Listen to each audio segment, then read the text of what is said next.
ஒரு பொண்ணை ஸ்டேஜில் பேட் டச் பண்ணிட்டாருங்க. டிவிகே உடைய எம்எல்ஏ கேண்டிடேட்டு. அவரை கைது பண்ணணும், அவரை வந்து அரெஸ்ட் பண்ணுங்க, வன்மையாக கண்டிக்கணும், அவர் மேலே பாலியல் குற்றச்சாட்டுகளை போட்டு அவரை ஜெயிலுக்கு அனுப்பணுங்க அப்படின்னு நேற்றுலேருந்து சோஷியல் மீடியாவில் போஸ்ட்டாகவும் வீடியோவாகவும் போட்டு தள்ளிட்டு இருக்கிறாங்க. அந்த அளவுக்கு வந்து ஒரு மிகப்பெரிய ஒரு சர்ச்சையாக போயிட்டுருக்கு. இதுக்கு வந்து கிளாரிஃபிகேஷன் கண்டிப்பாக கொடுத்தே ஆகணும். மக்கள் தயவுசெய்து இந்த வீடியோவை வந்து ஃபுல்லாக பாருங்கள். என்ன ஆச்சு அப்படின்னா, சினோரா பி அசோக் இவர் தான் துறைமுகம் தொகுதி எம்எல்ஏ கேண்டிடேட்டு. சேகர்பாபு அவர்களை எதிர்த்து வந்து நிற்கிறாரு. இவர் ஒரு ஸ்டேஜில் வந்து பேசிகிட்டு இருக்கும்போது ஒரு பொண்ணோட வாயை அப்படி மூடி, நான் பேசிக்கிறேன் நீ போடா செல்லம் அப்படின்னு வந்து இது பண்ணுறாரு. உடனே இதை எடுத்து மீம்ஸாகவும் பாருங்கள் இந்த மாதிரி பேட் டச் பண்ணிட்டாரு அப்படின்னு வந்து போட்டுட்ருக்குறாங்க. இது வந்து இந்த வீடியோ அப்படிங்கிறது கொஞ்சம் வந்து இருந்தால் கூட பரவாயில்ல, மன்னிச்சு விட்டுருக்கலாம். இதை வந்து ரெடி பண்ணணுங்க, இதை மீம்ஸாக க்ரியேட் பண்ணணுங்க, இது தப்புன்னு சொன்னவனுங்களை மன்னிச்சு விடலாம். ஆனால் இதை ஃபுல்லாக பார்த்துட்டு அப்போவும் இதை வந்து எடுத்து போட்டிருக்க அப்படின்னா கண்டிப்பாக இந்த வேலையை பண்ணவன் நல்ல குடும்பத்தில் பிறந்திருக்க மாட்டான், நல்ல ஆத்தா அப்பனுக்கு பிறந்திருக்க மாட்டான். இன்னொன்று, இவெல்லாம் நல்ல சோறு தின்றவனே கிடையாது அப்படின்னு தான் சொன்னேன். இவெல்லாம் சமூகத்தில் வாழ்கிறதுக்கே வந்து தகுதி இல்லை. இவனை வந்து ஒரு கேவலமான புழுவாக தான் பார்க்கணும். இதை எவன் வந்து கிரியேட் பண்ணணும்? ஏண்டா தெளிவாக அந்த வீடியோவில் சொல்கிறாங்க அந்த அம்மா. அவர் சினோரா அசோக்ன்றவர் என் சித்தப்பா அப்படின்னு அவரும் சொல்கிறாரு. என் கூட பிறந்த சொந்த கூட பிறந்த அண்ணன் பொண்ணுங்க, அது நான் ஆம்பளை பிள்ளை மாதிரி வளர்த்துட்ருக்கேன். என் பொண்ணு எனக்காக வந்து தொகுதியில் போய் ஓட்டு கேட்க போயிருந்தா, அவளை அந்த பொண்ணை வந்து பார்த்தோம்னா ஒரு டாக்டர்னு கூட பார்க்காம நீ எதுக்கு விசில் எடுத்துகிட்டு வர, நீங்கள்லாம் நன்றி கெட்டவங்க, தற்கூறிங்க, உனக்கு என்ன தெரியும் அரசியல் பற்றி, நீ எதுக்கு வர அப்படின்னு தகாத வார்த்தையில் பேசி ஒரு மாதிரி கேவலப்படுத்தி இருக்கிறாங்க அப்படின்னு அந்த ஸ்டேஜில் அவர் வந்து சொல்கிறாரு. அந்த அம்மாவும் சொல்கிறாங்க, நான் ஸ்டான்லியில் நான் வந்து மருத்துவமனையில் டாக்டராக இருக்கிறேன், அந்த மாதிரி அந்த அம்மாவும் பேசுது. இதை பார்க்கலன்னா கூட பரவாயில்லைங்க, பார்த்துட்டு ஒரு பொண்ணை கேவலமாக பேட் டச் பண்ணிட்டாருன்னு ஒரு அப்பா பொண்ணை வந்து இவ்வளோ கேவலப்படுத்தி போடுறீங்களே, அப்படின்னா பதவி வெறி, அப்படின்னா ஜெயிக்கணும், அடுத்தவங்களை கேவலப்படுத்தி அப்படின்னா ஜெயிச்சு அப்படி வந்து இருக்கணுன்ற எனக்கு சத்தியமாக புரியலைங்க, சத்தியமாக புரியல. இவ்வளோ கேவலமான, அதாவது விஜய் ஒரு நடிகை ஒரு தொடர்பு அப்படின்னு போட்டு அதில் ஒரு குடும்பத்துக்குள்ளே பூந்து கபடி ஆடி குதூகலமானீங்க, அது ஓகே, அதை கூட வந்து விட்டுறலாம். ஆனால் இப்படி ஒரு அப்பா பொண்ணு ஒரு பாசத்தை வந்து கொச்சைப்படுத்தி கேவலப்படுத்தி மீம்ஸ் போட்டு அப்படி தான் வந்து ஒரு தொகுதியில் வந்து ஜெயிக்கணுமா? எனக்கு தெரியல. ஏன்னா எனக்கு ஒன்றுமே புரியலைங்க இது. அதாவது கடவுள் சத்தியமாக கடவுள்னு ஒருத்தர் இருக்கிறார் அப்படின்னா அவர் ஏதாவது கண்டிப்பாக பண்ணணுங்க. ஏன்னா ரொம்ப மோசமாக போயிட்டுருக்கு, ரொம்ப கேவலமாக போயிட்டுருக்கு. எந்த லெவலில் எக்ஸ்ட்ரீமாக, அதாவது அந்த மனுஷனை வந்து தாக்கலாம் அப்படின்னா எதுவும் வீடியோ கிடைக்கல, பழைய ஏதாவது ஹிஸ்ட்ரி எதுவும் கிடைக்கல, அவர் மேலே எந்த க்ரைமும் கிடையாது.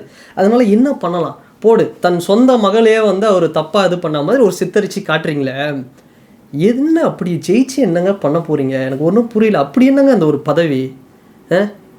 என்ன நேற்று வரைக்கும் வந்து எல்லாம் உங்களுக்கு டிஎம்கேக்கு சப்போர்ட் பண்ணாங்க. இன்றைக்கி சரி ஓகே, ஒரு சின்ன வயசுலேருந்து கலைஞர் ஐயா வீட்டுக்கு போயிருப்பார் விஜய் அப்படிங்கிற ஒரு நடிகர்.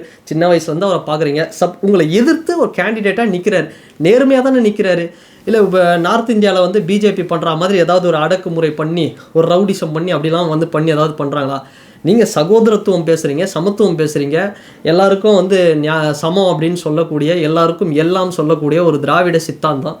இந்த மாதிரி வந்து ஒரு ஆர்எஸ்எஸ் பண்ணுற மாதிரி ஒரு பிஜேபி பண்ணுற மாதிரி எல்லாத்தையும் பண்ணிவிட்டு அப்புறம் நாங்கள் வேறு அவங்க வேறு, நாங்கள் அவங்கள எதிர்க்கிறவங்க அப்படின்னு உங்கள் இத்தனை வருஷமாக இருந்த ஒரு நடிகர் அரசியலுக்கு வந்துட்டாருன்னு அவ்வளோ கடுமையாக வந்து தாக்குறீங்களே.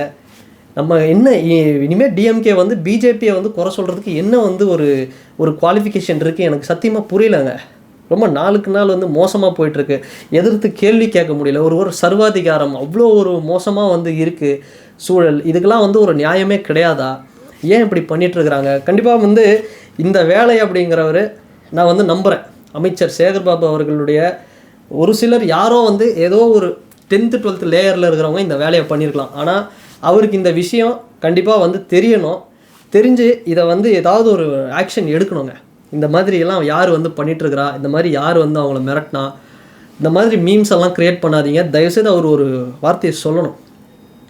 ரொம்ப மோசமாங்க, ரொம்ப கேவலமான ஒரு சித்தரிச்சு. இப்போ சிட்டியில் இருக்கிற நம்மளே வந்து ஒரு சிலர், இப்போ வில்லேஜில் ஒரு வயசான பாட்டிக்கிட்ட என்ன இதை எடுத்துகிட்டு போய் காட்டி அதை அவங்கள பிரெயின் வாஷ் பண்ணுமா, இந்த பாரு டிவிக்கில் எப்படி இருக்கிறான் பாரு ஒரு ஆள், எவ்வளோ கேவலமானவன் பாரு, எப்படி பண்ணுறான் பாரு, இப்படி வந்து எல்லாருக்கும் காட்டி அதில் வந்து டிவிக்கேவோட இமேஜை கெடுக்கணும்னு இன்னும் எத்தனை நாளைக்கு இந்த மாதிரி ஒரு சீப்பஸ்ட்டு ஒரு கேவலமான ஒரு பாலிடிக்ஸ்? புரியல. வர்றவங்க எல்லாரையும் தற்குறி அப்படின்னு சொல்லிக்கிட்டு, என்ன தற்குறி எனக்கு புரியல. தற்குறி என்ன தற்குறினா என்ன? எனக்கு ஒன்றுமே புரியல.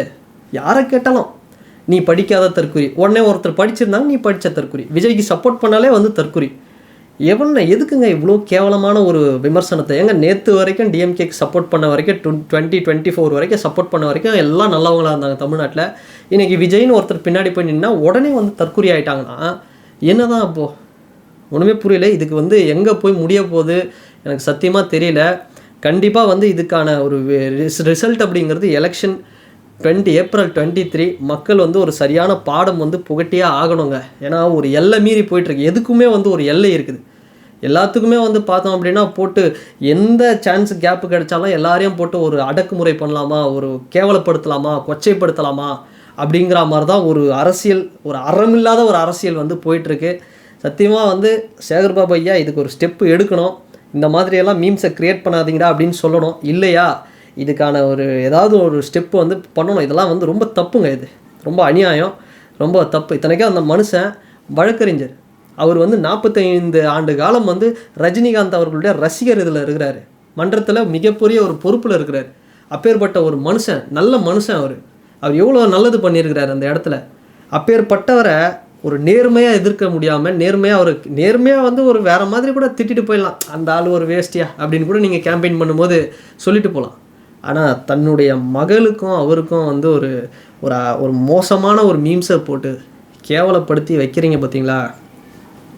வேணாம். நான் எதுவும் சொல்ல விரும்பலை.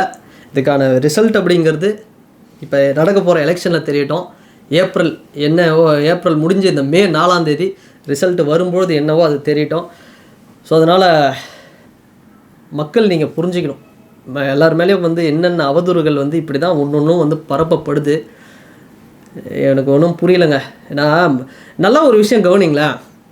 2021 பிஜேபி எல்லாம் மோசம்னு சொல்லிட்டு இருந்தாங்க. ஆனால் இன்றைக்கி அதிமுக கூட பிஜேபியை நீ கூட்டணி வச்ச அப்படின்னு யாருமே விமர்சனம் பண்ணலை. ஏன்னா தெரிஞ்சு போச்சு, டிஎம்கேவும் பிஜேபிக்கும் பெருசாக ஒன்றும் வித்தியாசம் இல்லை. பிஜேபின்னா ரத்தம் வர அளவுக்கு அடிப்பாங்க, டிஎம்கே ரத்தம் வராமல் அடிப்பாங்க. ஆனால் வலி அடியெல்லாம் ஒன்று தான். ஸோ அப்படி தான் வந்து போயிட்டுருக்கு. மக்கள் இன்றைக்கி வந்து தெளிவாயிட்டாங்க என்ன பண்ணணும் என்ன பண்ணக்கூடாதுன்னு அப்படின்னு. ஸோ அதனால் மக்கள் முடிவு பண்ணட்டும் இது என்ன நடக்குது அப்படிங்கிறத நம்ம மே 4ஆம் தேதி ரிசல்ட் அப்போ வந்து பார்த்துருவோம். அண்ட் இந்த வீடியோ பற்றின உங்களுடைய கருத்துக்கள் என்ன அப்படிங்கிறத மறக்காமல் இந்த கமெண்ட் செக்ஷனில் பதிவிடுங்க. மக்களை மட்டும்தான் நம்பியிருக்கோம். ஸோ மக்கள் சப்போர்ட் அப்படிங்கிறது ஒரு பெரிய லெவலில் வேணும் அப்படிங்கிறது இந்த வீடியோவில் நான் கேட்டுக்கிறேன். அண்டு உங்கள் கருத்துக்களை தயவுசெய்து இந்த கமெண்ட் செக்ஷனில் மறக்காமல் பதிவிடுங்க. வேறு ஒரு வீடியோவில் வேறு ஒரு கான்டென்ட்டில் நான் உங்களை பார்க்குறேன். பாய்.